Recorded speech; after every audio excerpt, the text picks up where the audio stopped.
بسم اللہ الرحمن الرحیم۔ السلام علیکم ناظرین، نیوز انالیسز کی نئی ایپیسوڈ کے ساتھ میں ہوں سید عارف بہار۔ ناظرین، گزشتہ دنوں اقوام متحدہ کی جنرل اسمبلی سے وزیر اعظم پاکستان عمران خان نے ایک خطاب کیا، ریکارڈڈ خطاب کیا۔ اس اقوام متحدہ کی روایت کے مطابق اس خطاب پر بھارت کی جو فرسٹ سیکرٹری ہیں سنیہا دوبے، انہوں نے جواب کا حق استعمال کیا اور انہوں نے ایک جواب دیا وزیر اعظم پاکستان کے اٹھائے گئے کچھ نکات کا، جن میں طنز بھی تھا۔ گویا کہ وہ کہہ رہی تھیں کہ پاکستان ایک ایسے فائر فائٹر کی اداکاری کر رہا ہے جو خود آگ بھی بھڑکاتا ہے اور پھر اس کو بجھانے کی اداکاری بھی کرتا ہے۔ بھارت کی فرسٹ سیکرٹری نے روایتی طور پر بھارت کا جو الزام ہے کہ آزاد کشمیر اور گلگت بلتستان اس کے علاقے ہیں اور پاکستان کو یہ خالی کرنے چاہیے، اور دوسرے جو دہشت گردی کے تمام جو الزامات ہیں وہ واپس پاکستان پر ہی الٹنے کی کوشش کی گئی۔ وزیر اعظم پاکستان کی تقریر پر یہ بھارت کا ایک سرکاری رد عمل تھا جو ایک طریقہ کار کے تحت مکمل ہوا۔ اب جواب الجواب کی باری آئی تو پاکستان کی طرف سے ایک سبز رنگ میں، جو پاکستان کا ایک روایتی اور علامتی طور پہ پاکستان کا قومی رنگ سمجھا جاتا ہے، اس رنگ میں ملبوس ایک دھان پان سی لڑکی ڈیسک سے جواب الجواب کا حق استعمال کرتے ہوئے نمودار ہوئیں۔ دنیا بھر کے کیمروں کا اور دنیا بھر کی نظروں کا فوکس بنی، اور وہ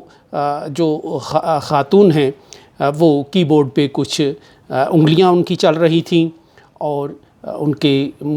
زبان سے الفاظ ادا ہو رہے تھے۔ بہت جلد ہی دنیا کو یہ اندازہ ہوا کہ یہ جو خاتون ہیں جو پاکستان کی نمائندگی کرنے آئی ہیں یہ نابینا ہیں۔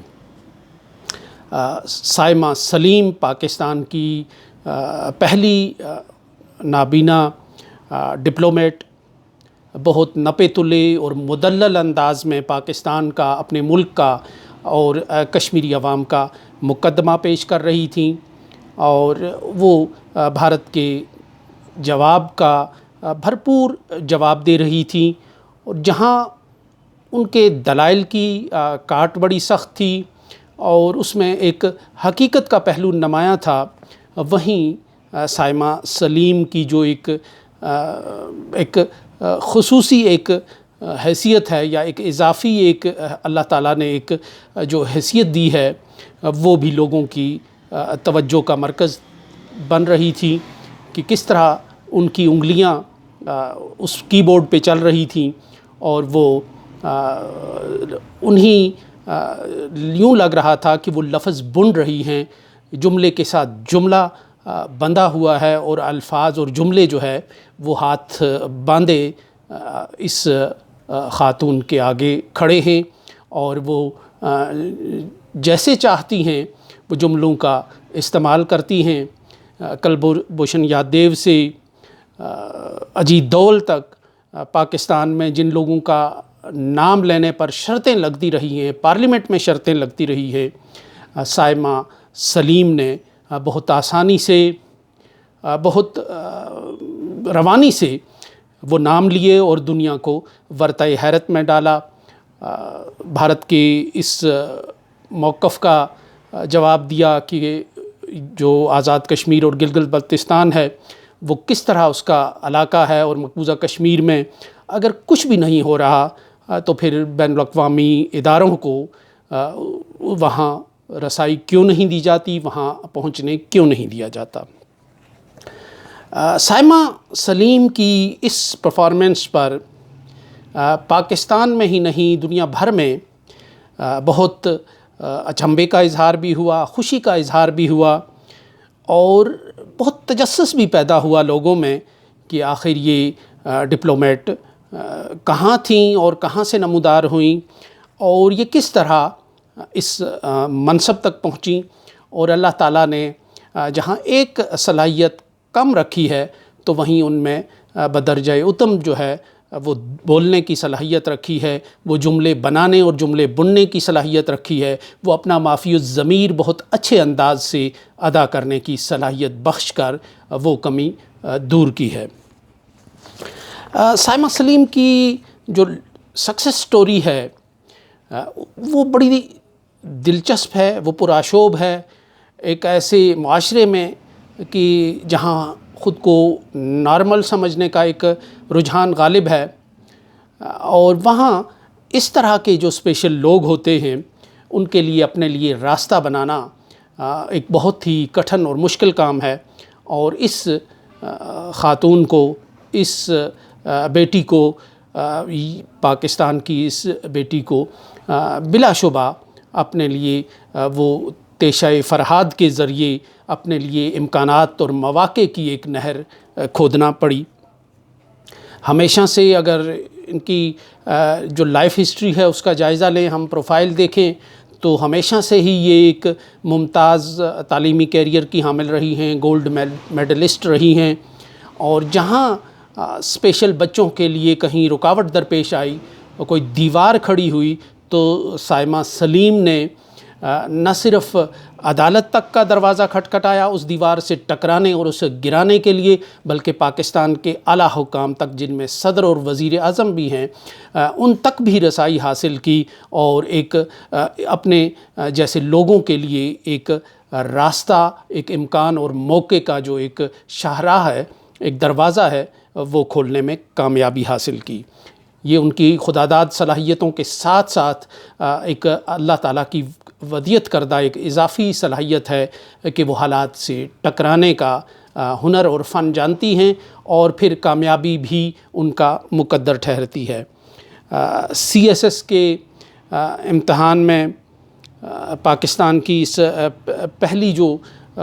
نابینا ڈپلومیٹ بنی، کامیابی حاصل کی، پھر FPS کے امتحان میں انہوں نے مقدمہ لڑا، اور وہاں انہیں جو روایتی طور پر ایسے لوگوں کے لیے ایک لکھنے والے کی، ایک ہیلپر کی سہولت فراہم کی جانی تھی، لیکن خاتون نے اپنے لیے ایسی کوئی سہولت لینے سے انکار کیا، اور آزادانہ طور پر اپنے لیے کمپیوٹر کے ذریعے جو ایگزام ہے وہ دینے کا ایک مقدمہ بھرپور انداز سے لڑا اور کامیابی حاصل کی، اور یوں پہلی بار پاکستان میں جو FPSC ہے، فیڈرل پبلک سروس کمیشن، وہاں امتحانات کے لیے کمپیوٹر، ایسے لوگوں کے لیے کمپیوٹر کے استعمال کی اجازت ملی۔ سکرین اور سافٹ ویئر کا استعمال کرتی ہیں وہ اب، اور اس کے بعد بھی دیگر تعلیمی مدارج میں انہوں نے اسی کا استعمال کیا، اور کتابیں ڈاؤن لوڈ کرنے کے لیے، پڑھنے کے لیے بھی وہ اسی سافٹ ویئر کا استعمال کرتی ہیں، جو ان کی ایک پوری ایک کہانی بیان کی گئی ہے۔ جب انہوں نے فیڈرل پبلک سروس کمیشن کا امتحان پاس کیا تو روایتی طور پر جو خواتین کے لیے ہے وہ صرف 4 شعبے مختص تھے: اکاؤنٹس، کامرس، انفارمیشن اور پوسٹل کے محکمے تھے کہ جو ان کو مناسب سمجھا جاتا ہے خواتین کے لیے کہ وہ اپنے کیریئر کے لیے کون سا پروفیشن جو ہے وہ چنتی ہیں۔ لیکن یہاں بھی جو فاطمہ سلیم کی خطر پسند طبیعت نے اس روایتی ڈگر سے ہٹنے کا اور اس روایتی اور منجمد نظام سے ٹکرانے کا فیصلہ کیا، اور انہوں نے اپنے لیے جو ہے وہ فارن سروس کو پسند کیا۔ لیکن یہاں ظاہر ہے کہ وہ جو پابندیاں تھیں وہ ان کی رکاوٹ بن رہی تھیں، لیکن انہوں نے اس وقت کے جو وزیر اعظم پاکستان ہیں ان سے خصوصی اجازت حاصل کر کے اپنے لیے ایک نئی دنیا تخلیق کرنے کا فیصلہ کیا، اور پھر یوں وہ ترقی کی مدارج طے کرتی چلی گئیں۔ جارج ٹاؤن یونیورسٹی واشنگٹن میں انہیں داخلہ ملا۔ حقوق انسانی کے حوالے سے ان کی جو ایریا آف انٹرسٹ تھا، ایریا آف ورک تھا، وہ حقوق انسانی سے متعلق تھا،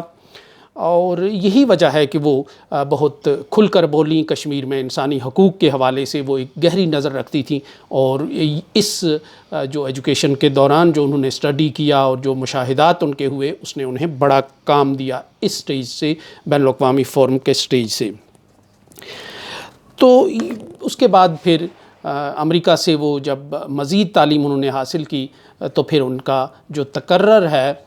وہ جنیوا میں جو حقوق انسانی کا کمیشن ہے اقوام متحدہ کا، اس میں تعینات کر دیا گیا اور ایک طویل عرصے سے وہ پاکستان کے اس مشن کا حصہ ہیں۔ اس مشن کے حصے کے طور پر ہی انہوں نے اس بار اقوام متحدہ کی جنرل اسمبلی میں پاکستان کی نمائندگی کی، اور جواب الجواب کے طور پر انہوں نے بھارت کی جو فرسٹ سیکرٹری تھیں، جو ایک خاتون تھی، ان کا ایک بھرپور جواب دیا اور پورا احاطہ کیا بھارت کی پالیسی کا، جو ریجنل پالیسی ہے بھارت کی، یا جو کشمیر کے حوالے سے بھارت کی پالیسی ہے، جو رہی ہیں پالیسیز بھارت کی اس سے پہلے، ان سب کو انہوں نے بہت جامع انداز میں ان کا احاطہ کیا، اور پوری جو جنرل اسمبلی ہے یا پوری دنیا ہے، جہاں جہاں وہ خطاب دیکھا جا رہا تھا، وہ سنا جا رہا تھا، تو لوگ پوری دلچسپی اور دل جمی سے اسے دیکھ رہے تھے۔ تو یہ ایک بڑا ذہین گھرانہ ہے۔ اس گھرانے کے ایک جو ان کے بھائی ہیں یوسف سلیم، وہ پاکستان کے پہلے نابینا سول جج ہیں۔ اب وہ ترقی کے دوسرے مدارج بھی طے کرتے جائیں گے۔ ان کے لیے بھی اس اپنے فیلڈ میں کوئی گنجائش نہیں تھی، انہوں نے بھی لڑ کر اور جدوجہد کر کے اور عدالت سے، جو سپریم کورٹ سے، یہ اپنے لیے یہ مراحت جو ہے حاصل کیں، اور وہ بالآخر پہلے جج بنے نابینا۔ سائمہ سلیم کی ایک بہن بھی نابینا ہے، لیکن اللہ تعالیٰ نے اس خاندان سے کچھ نعمتیں چھین کر اس پر انعام و اکرام کی ایک بارش کی ہے، برسات کی ہے۔ تو یہ ایک لوگ اس پاکستان کی اس بیٹی، جس نے بڑے خوبصورت انداز میں پاکستان کی نمائندگی کی، مظلوم لوگوں کی نمائندگی کی، اور اس خطے میں جو ایک جارحیت کا اور انسانی حقوق کے ایک قتل عام کا جو سلسلہ چل رہا ہے، اس پر پوری قوت کے ساتھ، بڑے دلائل اور براہین کے ساتھ اس پہ اپنا مقدمہ پیش کیا۔ جو فاطمہ سلیم جیسے کردار، یقیناً ایک تو ان کی جو موقف ہے وہ دنیا میں موضوع بحث ہے، ابھی تک اس کی گونج جو ہے ابھی تک فضاؤں میں موجود ہے، کانوں میں محسوس کی جا رہی ہے۔ وہیں جو فاطمہ سلیم کا ایک منجمد اور فرسودہ اور رکاوٹوں بھرے معاشرے میں اپنے لیے جگہ بنانا، مقام بنانا، بین الاقوامی جو ایک سطح پر اپنی ایک ساکھ بنانا، وہ رول ماڈل ہے اس ہر دنیا کے ہر معاشرے کے لیے، نوجوانوں کے لیے۔ اور بلا شبہ یہ جو اقوام متحدہ کی جنرل اسمبلی کا اجلاس تھا، اس میں جہاں ایک نئی تاریخ رقم ہوئی، ایک نابینا خاتون نے اپنے ملک کی نمائندگی اپنے سٹائل سے، اپنے انداز سے کی، وہیں یہ دنیا میں ایک پیغام ملا کہ محنت کو عظمت ہے، اور اگر انسان محنت کرے تو اس کے لیے بند دروازے بھی کھلتے ہیں اور خود ہی راستے بنتے چلے جاتے ہیں۔ تو اس کے ساتھ ہی اجازت دیجیے، اللہ نگہبان۔